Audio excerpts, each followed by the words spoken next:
Welcome back to the Box Score Podcast. I'm Conrad Pasquale, joined by Mason Erkey, aka Miami Mason, and MJ Tolliver, the Uh, opinionated MJ. Nick Thomas is a little under the weather, so he'll definitely be rejoining us, hopefully next week. So, Nick, I'm sure you're listening. Hope you feel better. Um, but that just gives him and the rest of us, a little bit more time to think about these NBA finals. Because as we left off last week, sure enough, uh, Boston swept the Indiana Pacers, and Dallas closed out the Minnesota Timberwolves in five. So we have a Dallas Mavericks versus Boston Celtics NBA Finals. Should be interesting. So why don't well, let me ask you guys. I mean, you both finished school. Let's be real. See, probably Nick, it'd be a little bit more awkward to ask him because he's still in school. But I mean, have you ever kind of like maybe cheated on a test? You know, no, no. Who hasn't? Who hasn't? But Right. I mean, it doesn't have to be like blatant cheating, but maybe like have like something kind of written, on your hand last minute, right before you take your test or your quiz, But so I asked that because I think for our listeners, I think this week let's give them like a little cheat sheet for the NBA Finals, right? Kind of a little deep dive cheat sheet, things that maybe want to look out for. Yeah, and things that maybe you know some different perspective of how this series could unfold. So yeah, let's get right into it. I know for a lot of people, like most people don't watch. Some people don't watch a lot of basketball games throughout the year. So the NBA Finals is a time that people can spend a week and a half really glued to the TV when it's the most important basketball. But for those people those select few who haven't watched too much NBA this season, it is kind of shocking. Not shocking, but most people did not expect this finals matchup. Uh, Exactly. the Denver Nuggets felt like the favorites as the reigning champions, and they just with Jokic, playing his style of basketball. Yeah, the Nuggets lost some of their depth, but it is awesome that Dallas has risen up to the occasion, and then the Boston Celtics look great as strong as ever, the best record in the NBA, but still missing without Porzingis. It's an interesting matchup there. It feels like a very level playing field in this series. So it's going to be very interesting. So be Yeah, interesting to talk about. exactly. And I mean, the NBA is just flush with talent. Yeah. Even on those rebuilding teams. I mean, they're just in a different stage of development. But having said that, there are a number of notable players, stars in this NBA Finals. So I'll start you off easy, right? Just kind of like how you had back in the day in high school. Fill in the blank. So blank, insert a player. Blank is the best player in this series. Go for it. I shall chime in too. Luca. Yeah. Yeah, I have It's Luca too. Luka. It's Luca. Do we need to Yeah. explain this? Would we like to? Does anyone like to explain No, this? I don't think we need to explain it.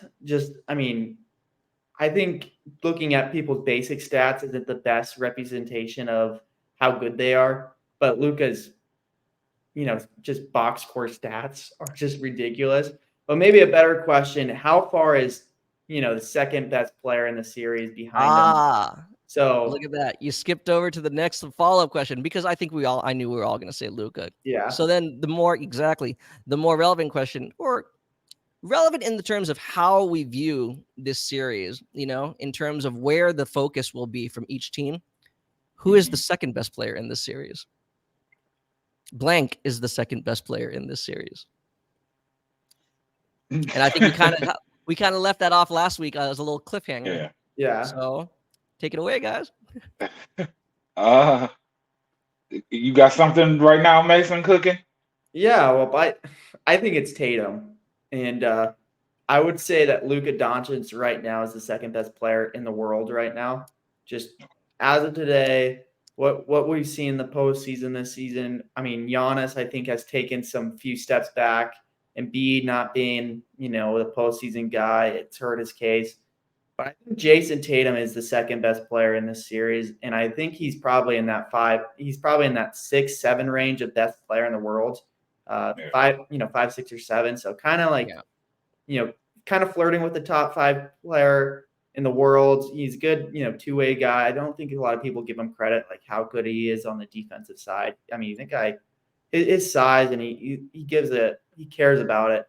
But I think Luka Doncic is he just got a little bit more of that, he's a little bit more ball dominant, and he can take over games at certain moments. And Tatum, he's done that in times, but I feel like he's sometimes a little too passive or not willing to drive to the cup or, get a bucket, the hard way. Where like Luka, he can get the bucket the hard way, but he's also just feels like he's a little bit smarter when it comes to his basketball strategy. Yeah, he gets some fouls, but that's part of the game. He can manipulate an offense. He manipulates referees, and he's also just he's a player that I think very few could even compare him to. The way that he moves is so slow, but the fact that he can get any shot up, it never feels like he's going to get blocked, or if he does get blocked, it feels like he initiates some type of contact to get blocked.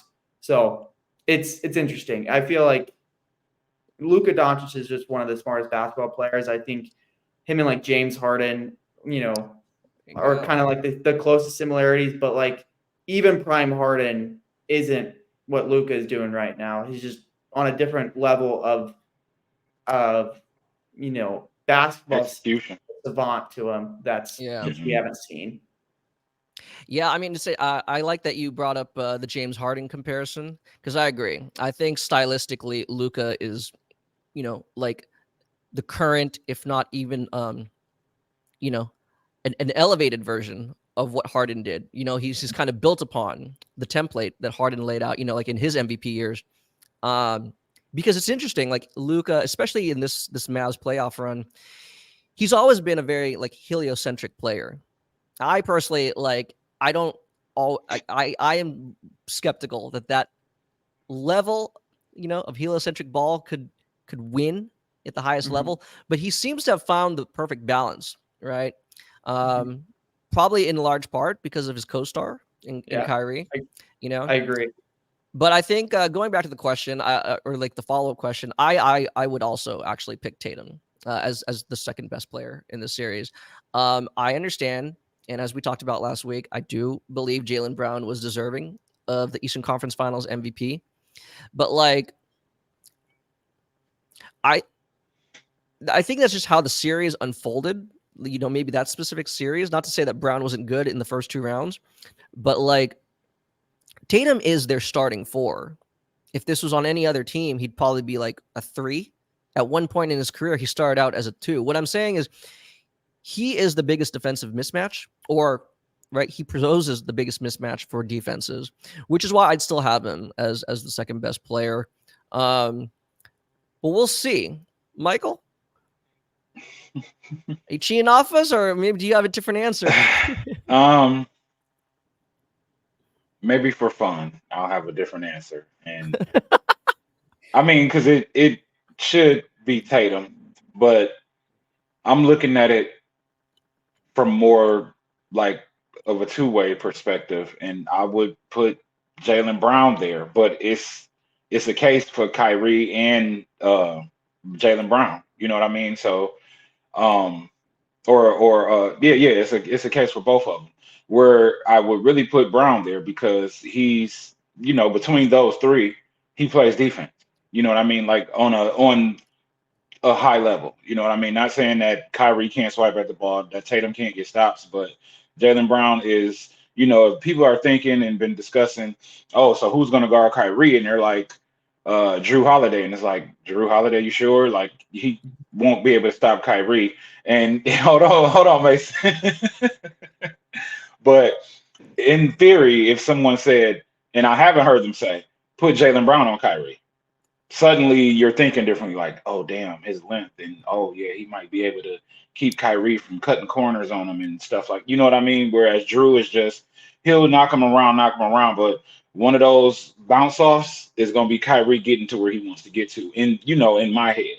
And then Jason Tatum, it'll just be, oh, I shook you real quick, and then Tatum might be falling back somewhere. We would think that Jaylen Brown is the more premier option for guarding a Kyrie Irving. You know what I mean? So, and then with him being like right there points wise, it's like him and Tatum kind of alternate what they do good after the points. You know what I mean? Like Brown or they might be kind of close in rebounds. I was listening to something and they were just breaking it down. It was XM Radio. I don't know if it was Sam and whoever, but they were just like, they alternate as they go statistically and what attributes they bring to the floor. So it's just like they're kind of the same, but like yin yang at the same time. You know what I mean? Where whatever this one doesn't do, the other one covers it, and they still can score about the same amount. So, and then if I put Jaylen Brown on his own team, if we say Jaylen Brown to the Magic, what do the Magic look like next year?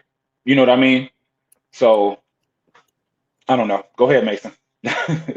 So before the conference finals, by the way, I think Brown won by like split decision. It was like a very close voting. That's what we said, right? It was 5-4. 5-4. Yeah. So before that Eastern Conference, would you say that Jaylen Brown was a top 10 player though, or Kyrie Irving with top 10? Top 10. No. Not top 10. Let Mike talk. Oh, okay. I think me and you are on the same page, but it's kind of tough because to some extent they're not like a Garland or a Mitchell. You know what I mean? It's like we get to see more of what Jaylen Brown can do when Tatum isn't there, but we don't get to see it because Tatum's there and mostly healthy. But like I just said, put them on the Magic. What do the Magic look like next year? You know what I mean? Because what was their seed this year? Were they playing? What were they? They were like third. They were weren't the they? fifth seed. They were the fifth seed. Okay, fifth seed. Yeah. So where are they next season? If Jaylen Brown was on the Magic this year, where are the Celtics? Where are the Magic? With everything that happened, with the Giannis injury, with the Embiid injury, just same thing, but they're But by that same logic, can't you say though, if you take Tatum away and put him on the Magic, where would the Celtics be? So where would the Celtics be? Maybe the Celtics would actually be more fitting if it was we have to separate Tatum and Brown. It might be more fitting for Brown because he doesn't command as much to me either. You know what I mean? Like Tatum, he's gonna jack up a lot of shots, and sometimes it's like just bad shots. It's almost like he's volume and forcing a few here or there. Where Brown kind of, flows with the defense flows with the offense and kind of lets things come to him a little bit more, unless he gets big headed, or they tell him you're the first option, so just go ahead and take them shots that we missing from us moving Tatum or whatever the dialogue would be around Tatum not being there. You know what I mean? So I just think he has the ability to be the number one option on the team. We just haven't seen it, so we don't believe it. So would you say because of not the sample size, you don't know if he's a top 10 player or not? Is that a fair statement to say? Summarize? Yeah, that's fair. That would actually be fair, especially at this point, because he's been getting better and better. You know what I mean? And improving his game and improving at least working on his flaws for sure. But we don't get to see it in full because they have each other. You know what I mean? It's like okay.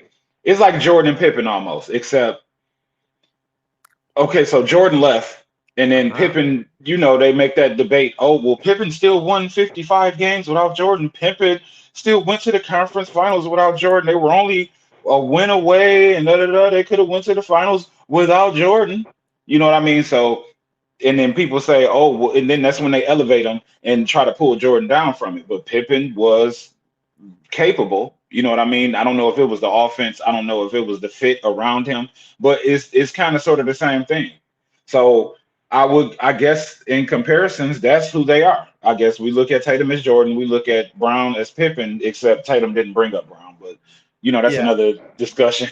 But that's just where they are. They haven't won a ring yet, but So, but we'll see. This finals will be a big one, but I don't think Brown or Kyrie are top 10 guys I think they're having an excellent postseason thus far, but I think if I was a GM, I would pick 10 other guys I would want on my team as number one options before them. But that's an interesting segue that we kind of got on. But like, Yes. it is No. there is a lot of talent in this series to get back to it. Yeah. Yes. But actually, I like that you brought up the Jordan and Pippen reference, because I am going to skip down on our little pop quiz here. You know, analogies, syllogisms, right? You know, like on the SATs, mother is to father, brother is to sister, right? Okay. Tatum is to Brown. So Jordan is to Pippen and Rodman. Pippen. Kobe is to Gasol and Odom. Mhm. Curry is to Thompson and Green. Therefore, Luka is to Mhm. Kyrie and insert Mavs player. Who I is love his this. third? I love that. Because I don't think most diehard fans, because if we're speaking to like kind of the casual fans, I don't think these series are being presented as big three versus big three.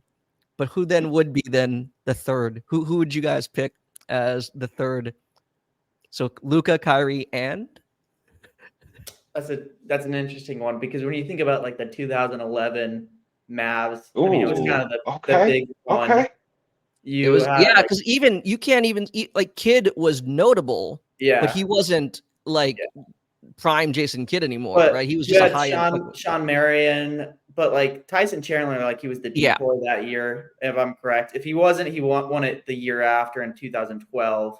But that's an interesting, because it's every night. I mean, round 1 and 2, Mhm. it felt like it was PJ Washington, Right. and then it was Gafford. The last conference finals. So I would say that the Mavericks are kind of on this interesting team. I don't want to say they're the first in history, but You they gotta have name two one player. ball dominant guards, Yeah. two very strong backcourt, and then their whole front court is just dogs of role players. Mhm. They don't have an ego yet. I think Right. I think Gafford, Lively, Derek Jones Jr., PJ Washington, all these guys don't really have an ego. They were chopped down like Exum. They had such big low moments in the NBA, playing for bad franchises, or getting out of the league, or just being so new to winning right now. They don't have that ego yet. So I think, if anything, that's a recipe for their success. But I would probably say, I don't know, maybe I'd say probably Daniel Gafford's probably the most important guy right now, with Lively being, kind of questionable. Who knows if he's going to be too healthy? But I would call Kyrie, Luka, and Daniel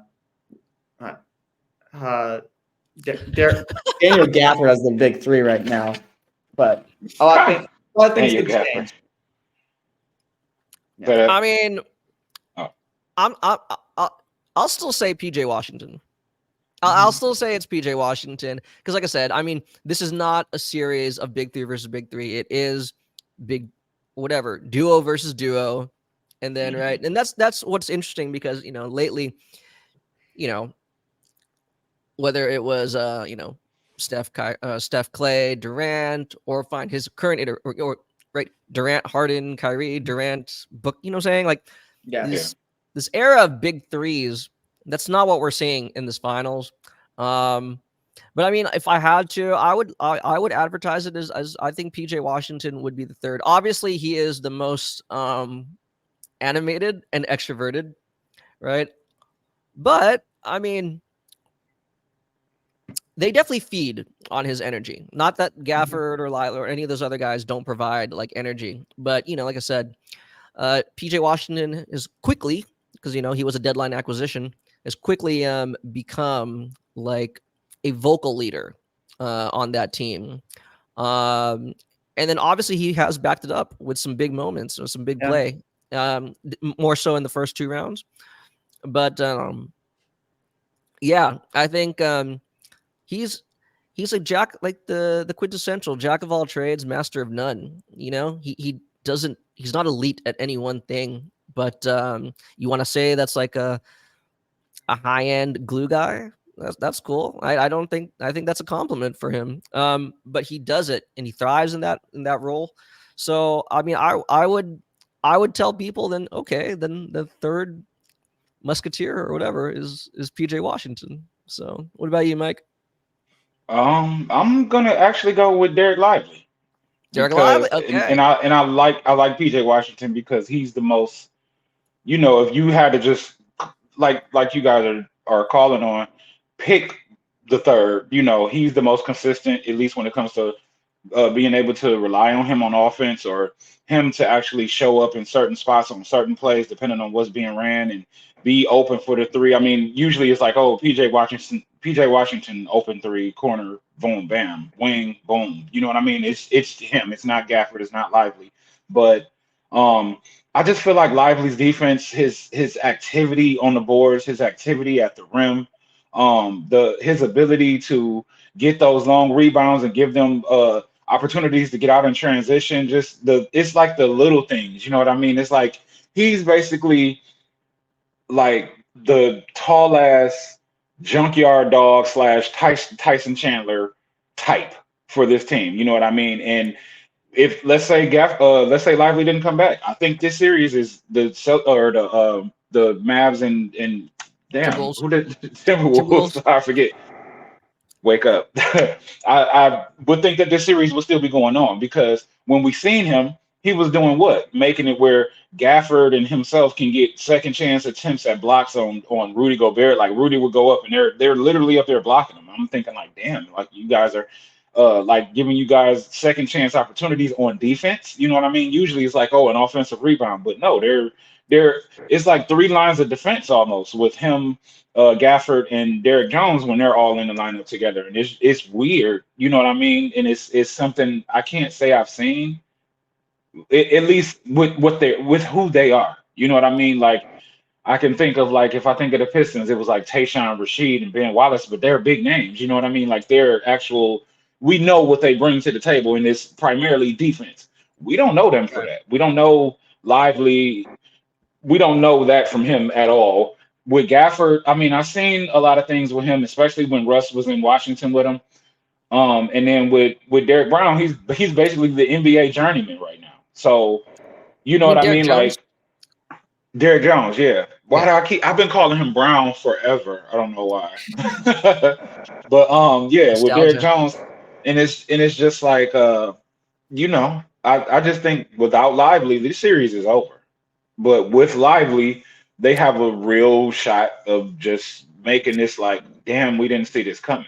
And then the last part I'll add is that he also adds to the dynamic where you can have two on the block and or coming in, like when Kyrie and Luca are doing their thing, like attracting the defenses, attracting Mhm. defenders, and then all of a sudden, like I mentioned yesterday when we recorded, Luca get to the hole on Gobert, fake this way, do something, boom, just drop the ball, and then it's a dunk. Or Kyrie lose the ball halfway, still throw it up there, and it's still going in. Lively, you know what I mean? So he gives them another look that allows them their offense to completely flow. You know what I mean? And it would probably be the same if Gafford was out. But I think those two select like together, like yeah, it's like a, I don't know. It's a sleepy type of dark horse kind of thing, like where Dallas could really blow this thing out. I just hope Porzingis, if he's coming, he's 100% healthy. He can't be 70. He can't be 80. He might be able to be 90.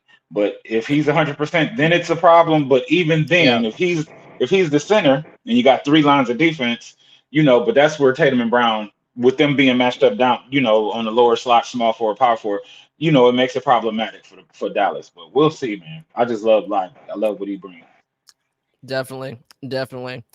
Well, I think I'd like to elaborate on that. But let's finish off this question. Same question, but Jason Tatum is to Jaylen Brown, and who's their third? I think you have some It's good. Porzingis, right?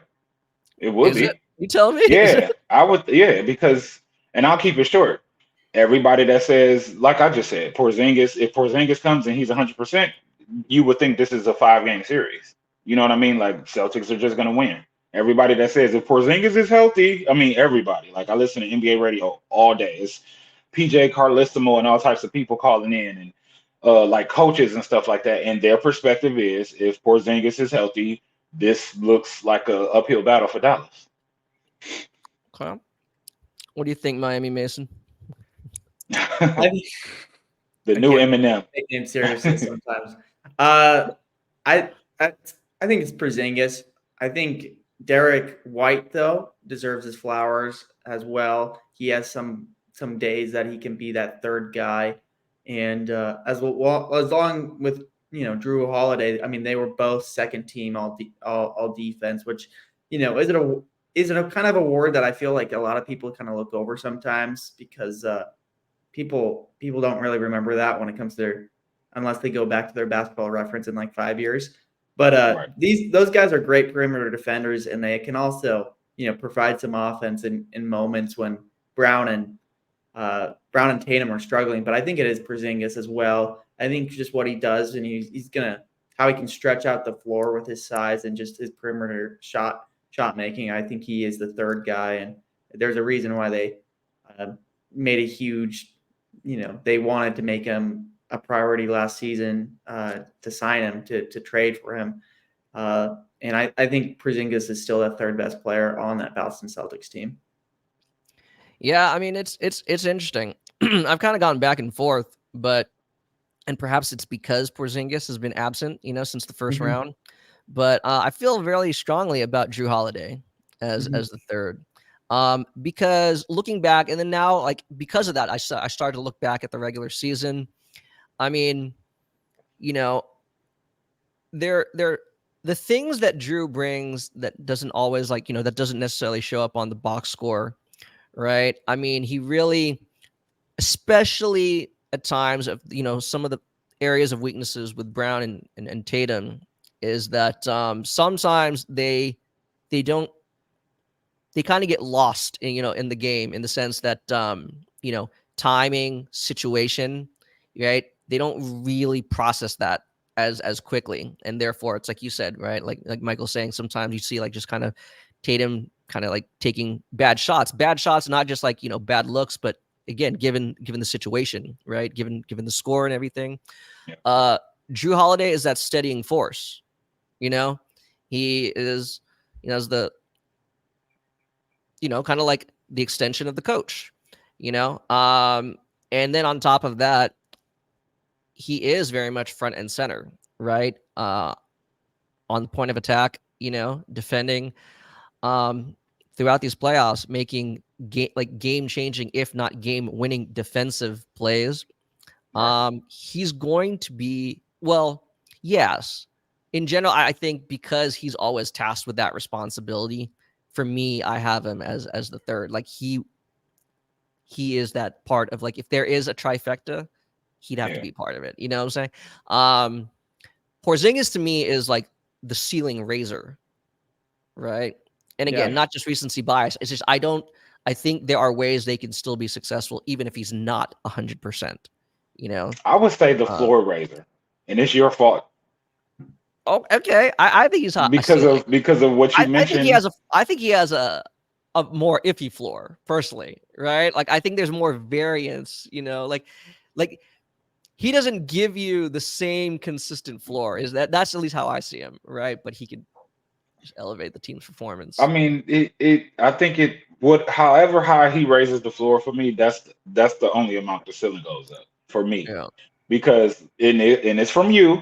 You said if you put the right defender in front of him, you put a smaller defender in front of him and take away his center of gravity, that you suddenly change his shot. But I'll also add that I say floor raiser because he's not your traditional center. He's not down there waiting like I'm here. And it prevents people from having like clear ways to get to the bucket. You know what I mean? So he actually can stretch. You can put him at the top of the perimeter, and then Brown and Tatum have all of that room inside, and then the ability to kick out to him, and he can make that three. You know what I mean? So yeah, I would just say he gives them another another Al Horfordish, not defensively, but just as far as shooting a three, maybe not the same length of the release, but it gives them another look on offense. But if you take away his shot when he's trying to cook, and like you said, with playing him with the smaller defender, I'm thinking Derrick Jones might be that guy on him because Hmm. I that's something else to discuss. But if you take that away from him, I would say it's kind of shaky. That's actually a good segue here then, because my next question then, true or false? Easy, right? Easy on the test. Yeah, 50-50. Well, you know what I'm saying. True or false? PJ Washington is the most important defensive player for the Dallas Mavericks. False. Okay. Miami. Who would it be? Oh, I yeah, don't go know. ahead. I don't know. I generally don't know. I mean, obviously a basketball game, like there's 5 guys out, on the floor, and we haven't seen game 1. And obviously the format of, team's defense will change throughout the series. But I generally don't think there's a lot that Dallas defense can do. I think this series is going to come down to the Boston Celtics offense and what kind of looks they're getting.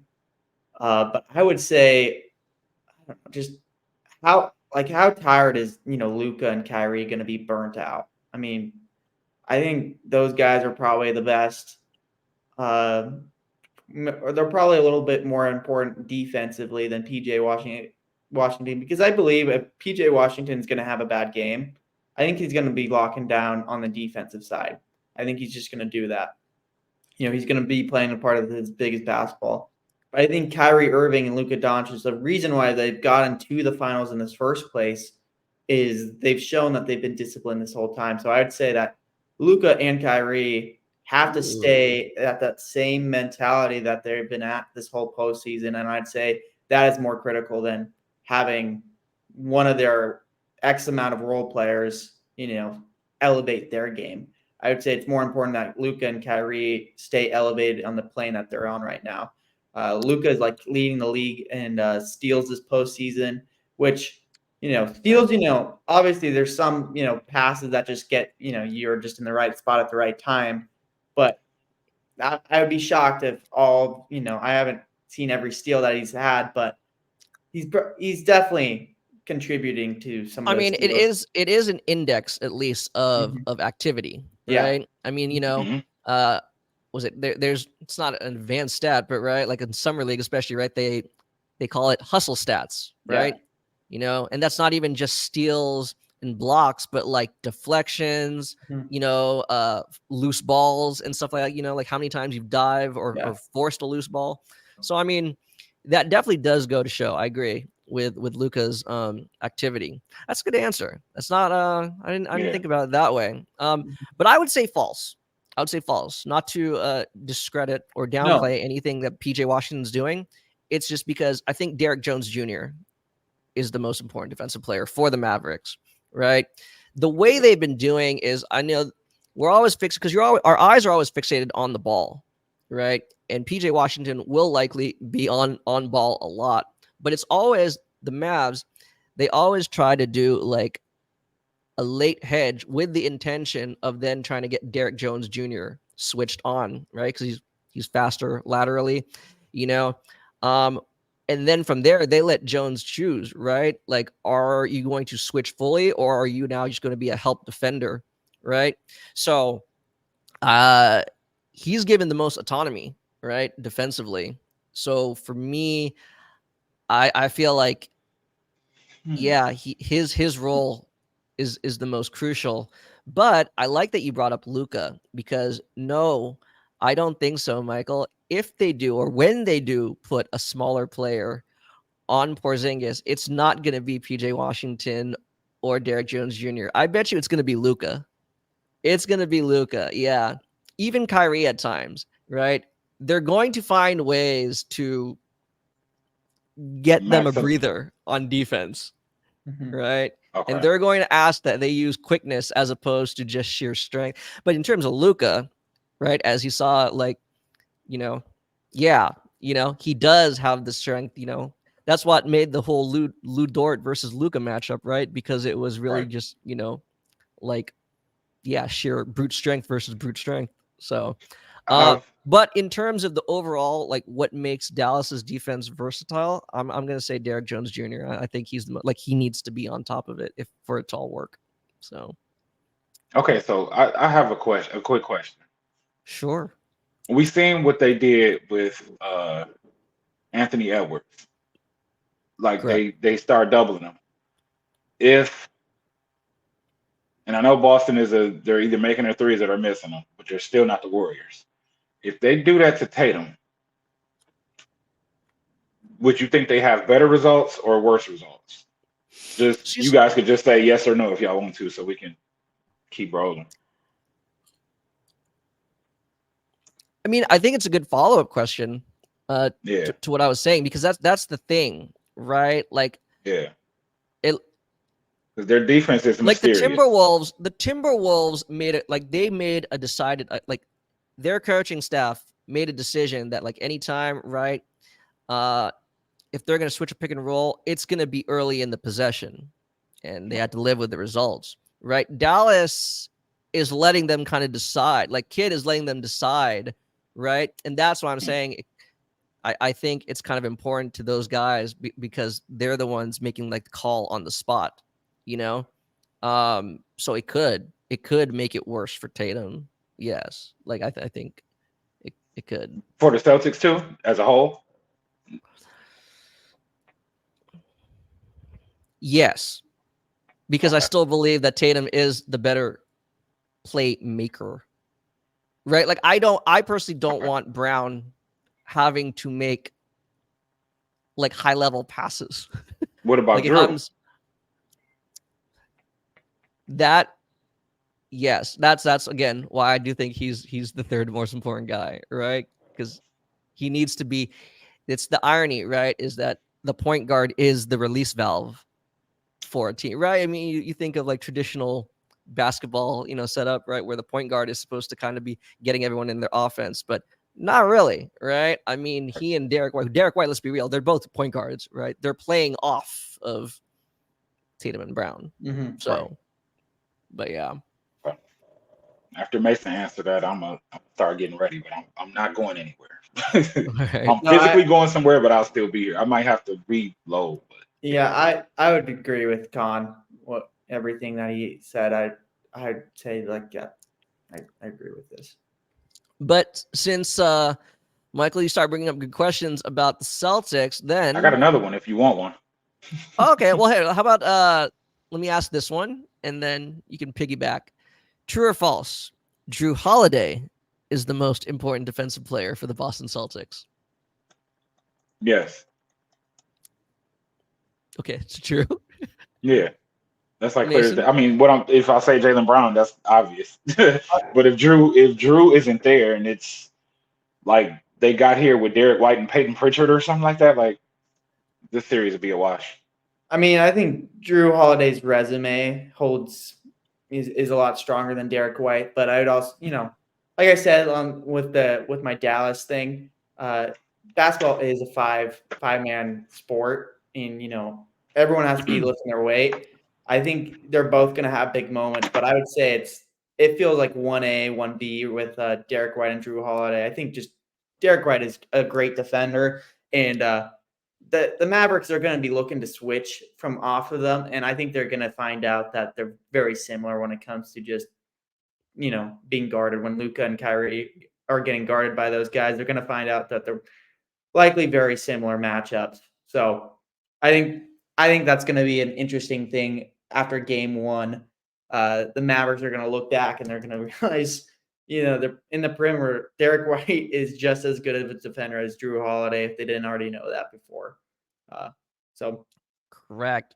Which is why, because of that, I'll technically say false because I agree. I know it's kind of a cop out, but I do think it's a shared responsibility, specifically in this matchup. yeah, Because if the Celtics are going to win, if they're going to be able to control the series, they need both Drew and White to each individually stay in front of their man. It's more imperative for them, right? For the integrity of for their defensive integrity. Because if if the Celtics have to end up doubling either Luka or Kyrie, then to me the Mavs have completely swung the series. Like, so that's why, yes, I do think there is as much defensive responsibility on Derek White.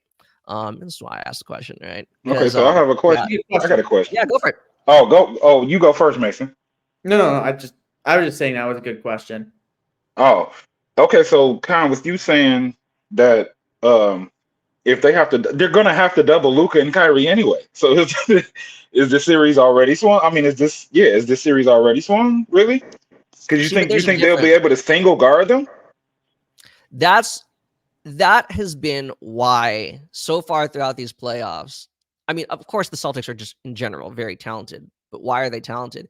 For that reason, right?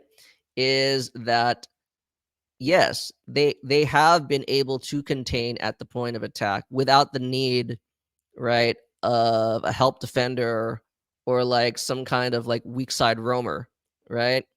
If you take that away, then you just said it yourself earlier, right? There are too many like off-ball actions that Luka and Kyrie can each individually take advantage of, right? If they're going like 4-on-3, you know? So that's why, right? Like the Celtics have minimized those opportunities for their opponents because specifically Drew and Derek White have each, right, been able to kind of stop and stifle their guys. So we'll see, and that's why it's interesting, right? Because I mean, make no mistake, Andrew Nemhard was fantastic, right? Um, but I mean, Kyrie and Luka, I think we can agree is, you know, at least as a combination, are better than Tyrese Halliburton and Nemhard, at least currently. You know, it's a different challenge. So that's what I'm saying. If they can do that, then I think the Celtics are at a big advantage. Well, I want to make one thing clear. I think we're all being kind of in agreement with it. Like, there's no like if you're talking about the best defender in NBA history, everyone's going to get scored on in the NBA. Just the talent is just that good. It's about how if you can minimize damage, can you Right. minimize someone's scoring? And I mean, Luca and Kyrie are still probably going to average 30, in the series or high 20s. They're just that good at basketball to score. But it's going to be how many shots is it going to take them to get these numbers that they're accustomed to. And Correct.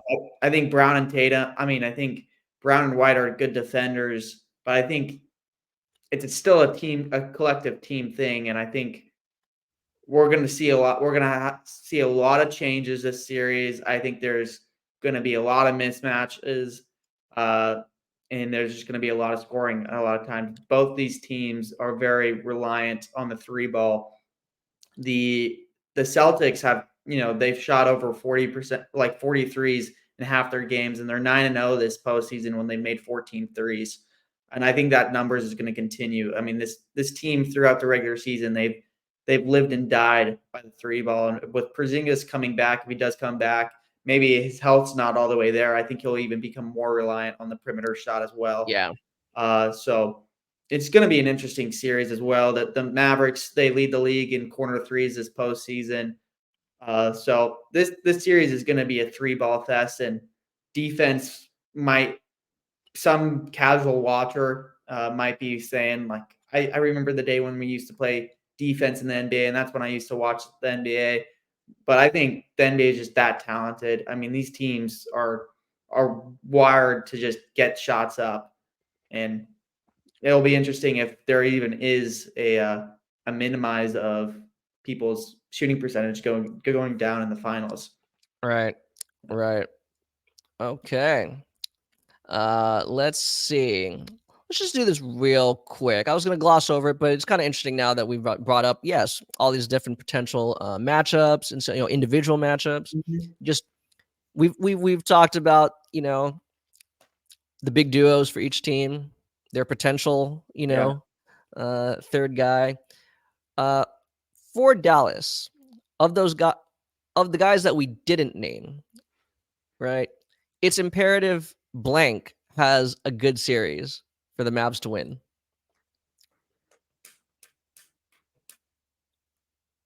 I'd say Kyrie. Kyrie's probably the one I am probably the most worried about. Out of because I think it's really a two-man series. I think the role players are there's gonna be a guy who steps up, there's gonna be a guy who steps down for the Mavericks role players. I think they're just that interchangeable, and I think it's more of depending on role if they will thrive. But more worried about Kyrie. I think Luka's going to handle himself pretty well, but I think the narrative with Kyrie going back to Boston, I think those first two games are going to be hectic for him. I think Boston fans with the narrative, Yeah. I think they might get underneath his skin. And we've seen in the past when Kyrie Irving has gotten irritated, he's shown moments of frustration that are well documented on camera, going after reporters, going other stuff. So I would be very careful to see how Kyrie's into his emotions in the first two games, because everyone's emotional. Like, to say that you are unaffected by, what people say and don't say, you'd be a liar. And it'll be interesting how much game 1 and game 2 affect Kyrie Irving and how ruthless the Boston Celtics are, because Kyrie Irving's, been through a lot in his NBA career, but this is up there for him. And we haven't even started the series yet. And the narratives have just been shoved down our throat of like, you go on social media, every clip is like Kyrie Irving with a Boston Celtic edit and, just the falling out of Kyrie and the Celtics. So yeah, I know that's a good one. That's a good one. That's good. Yeah. I mean, I typically just kind of focus on the X's and O's, but in this case, I think you're right. It is definitely how well he can kind of compartmentalize, I guess, his feelings. Kind of stealing, something Michael said earlier, but I think outside of Luka and Kyrie, and even if I think PJ Washington is like their third face of that team, I think Derek Lively has to have a big series, specifically because all those actions, right, that Michael was describing earlier, like he, even as a rookie, like his reads, especially in motion, right, like on the short roll, he is really good at making like really quick decisions, more often than not, like quick, good decisions, right? Whether that's like he knows, where to kind of go up and under, to go over, just kind of go over the defense. He knows where to find like, corner shooters or baseline cutters. Like if they're going to kind of maintain some offensive flow throughout the series, I think they're going to need him. So that's why I'm glad to see that he was able to play game 5, and kind of sucks that he took another hit to the head, but hopefully, no pun intended, he's got his head on right, so that he can play well. Because I think it's as great as Gafford was throughout the conference finals and his in Lively's absence for like that one game, like Gafford is a little bit more, and not a bad thing, he's just a more direct pick and roll player. Like he is a finisher, right? If you make him terminate his dribble or you don't want that. So we'll see. Okay. Well, let me chime in on the Kyrie thing, because I'll just say this. This is going to be Master Kyrie, not the student. He's the master now. Uncle Drew. Not even Uncle Drew. I think he's Father Drew at this point. Like, Uncle is just like, oh, my brother got a son. But it's like now he's the father figure. You know what I mean? I think at least from what I've seen over the last 2 seasons, he's not letting outside noise get in. He's been speaking on just or I would say he's been showing outwardly his maturation process to the point where he can actually like fuse his talents, power, experience, and ability with Luka, and then make the team that they have actually work. Because without Kyrie, I don't think this team works. You know what I mean? Like this team doesn't work around Luka, and we've seen Luka with different rosters, like almost like every 2 years, lately almost every year. for them trying to build something around him, knowing what his talents and abilities are. But Kyrie is the one that's harnessing it. I would say more even Right. than Jason Kidd. You know what I mean? So, and you know, of course, it's the whole point guard being an extension of the coach thing. But I think Kyrie was the perfect player. And I'll also say, if Kyrie can wake up and be what he was with LeBron and flat out match Luka, like he's done a couple of times. You know, Luka's got 40. He's got didn't they both do 40 before like during this postseason, if I'm not mistaken? Um, Luka just had Yes. 33 the other day. Kyrie had like 30, right? And then you know what I Yeah. mean? So and then they can alternate. Luka can have 40 and Kyrie have 20. Kyrie can have 40 and Luka have a bad 20. But it's just the way that they're almost kind of like Jason Tatum and Jaylen Brown. What the other one doesn't do, the other one does, even though they differ like in height and you know what positions they can defend and play on the floor. But they have a lot of similarities as far as creation, playmaking, and finishing ability as well. And I also Yeah. would just like to just throw out there to Mason, like I heard you say that Dallas is going to be dependent on their 3-point shooting, but I actually think this team doesn't need their 3-point shooting to be as effective as Boston does. Boston is kind of like Golden State-ish with it, like, but they don't have that talent. Well, too dependent on that. Yeah. Yeah, but I just think Kyrie will be. I think he's going to be in a different space, and I don't think Boston will bother him. Actually, I think it will make him lock in that much more. You know what I mean? Like I think we're about to see the Kobe version of Kyrie. We'll see. So We'll see. I'll just give him mean, this name now. we He's going to hope. be Mamba Kai. Mamba Kai. Oh my God.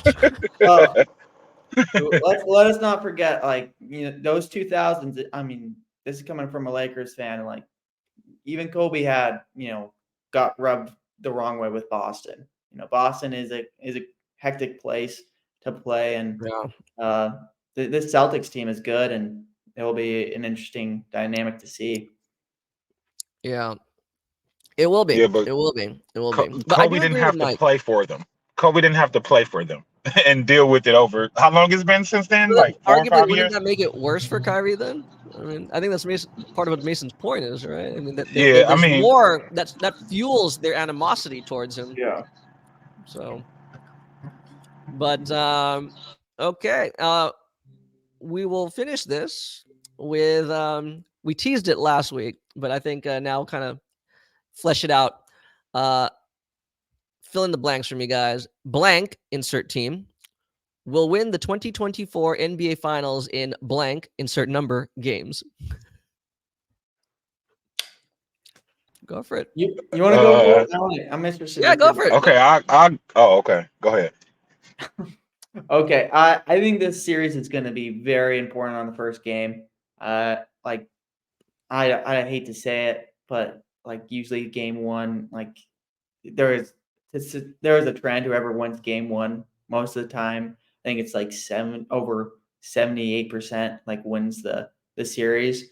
But I do think I think the series is a lot closer. I feel like it's a coin flip to me right now. And I hate to say that right now for anyone who's listening, but I would say, to be clear, we want people to listen. Yeah. Game one will be crucial for this Celtics team, because I think after the failures and a lot of criticism of, you know, people saying, was this an easy postseason for the Boston Celtics? If the Dallas Mavericks kind of shock them on their home court, it'll be very surprised. Like, that might kind of start to rip the seams off this Boston Celtics team. There's going to be a lot of criticism if they lose game one from the media, I would assume. So I think for the Celtics, there's a lot riding for the game one. They're really reliant on the 3-ball, and with Porzingis coming back, who knows how good that he will be. And if Jason Kidd kind of outdoes Mazzulla and, you know, he kind of splits the series in Boston, I just think there's going to be so many critics coming after the Boston Celtics, after Joe Mazzulla, to Jason Tatum, to Jaylen Brown, If Jaylen Brown and Yeah. Jason Tatum have one stinker, it's going to Especially be Tatum. it's going to be just the people are going to be going after them. There's going to be a lot of this is kind of like the Warriors. There's a lot of things that are showing up. Turnovers. If there's a lot of turnovers, they're going to make the comparison. I think that's going to really root at the seams of the Boston Celtics. I do think the Boston Celtics are the better team, and I would have to say I do think they win in 6 games. Okay. I do think they win in 6. I don't like that I'm saying that. Obviously, I'm not a fan of it. I'm rooting for the Dallas Mavericks, but I think that they're going to do it, and I think they're going to raise the 18th banner in Boston, and it's going to be a good series. I think it's going to be very competitive. It's going to be a series that is going to change people's narrative, people's thoughts and feelings about it constantly. But I would choose Boston in 6, and it's very close. Nice. Okay, so I have a question. Yeah. Is the format back to 2-2-1-1-1? Correct. Yes. Okay, well, my prediction, as I've stuck to, is the Mavs in 6, and I do actually think the Mavs will win Game 1 because I think Porzingis will have the Jameer Nelson effect on the Boston Celtics because he'll come back and he won't have the flow of the playoffs still embedded in him, especially at this level because he's not been at this level, not had this type of pressure. So he could actually be the one that they shouldn't play at all.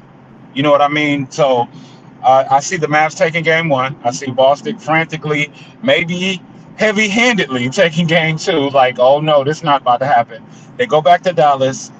Jason Kidd, Kyrie, Luka, they break the game down, the film, run it past the teammates, develop a game plan based on the counter punch. Win those 2 in Dallas. Go back to Boston.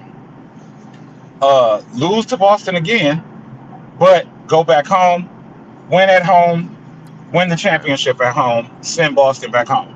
Goodbye. Yeah. I'll make sure Mavs I in take a 6. note of that. You Yeah. walked this way right through that. So I love that. Every game you gave us a prediction. Yeah, that's what's gonna happen. It is. You're a lot. It's gonna You're be a lot Mavs. more. You're a lot more thorough than I am, Mike. But I agree. What I want and what I do think happens to be the same. I would pick. I'm picking Mavs in 6. I think Mike did a great job, kind of breaking down the game by game. But I think it's a really fascinating series.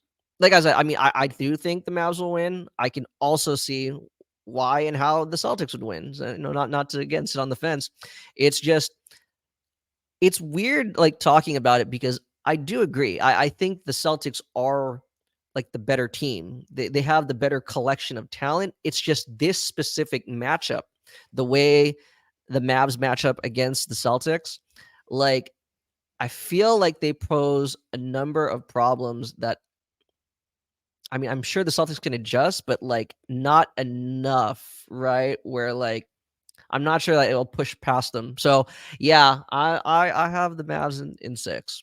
So we shall see. But when we reconvene, we'll definitely have already seen at least Game 1. Game 1 is this Thursday, June 6th. Right. So I think we'll at least have seen, which is as Mason, as you said, I think it'll be really big in setting the tone for either team, and we'll see how our little cheat sheet here stands by after this upcoming Thursday. So with that said, I think we'll kind of wrap it up here for today. Thank you all for listening. You can, first, if you haven't already, follow us on Twitter at the boxscore_pod. And again, you can listen to us on Spotify, iHeartRadio, and again, please feel free to check out our YouTube channel. All of these episodes here Be sure to like, subscribe. We'd really appreciate that. And I'll see you soon. Take care. Get well, Nick.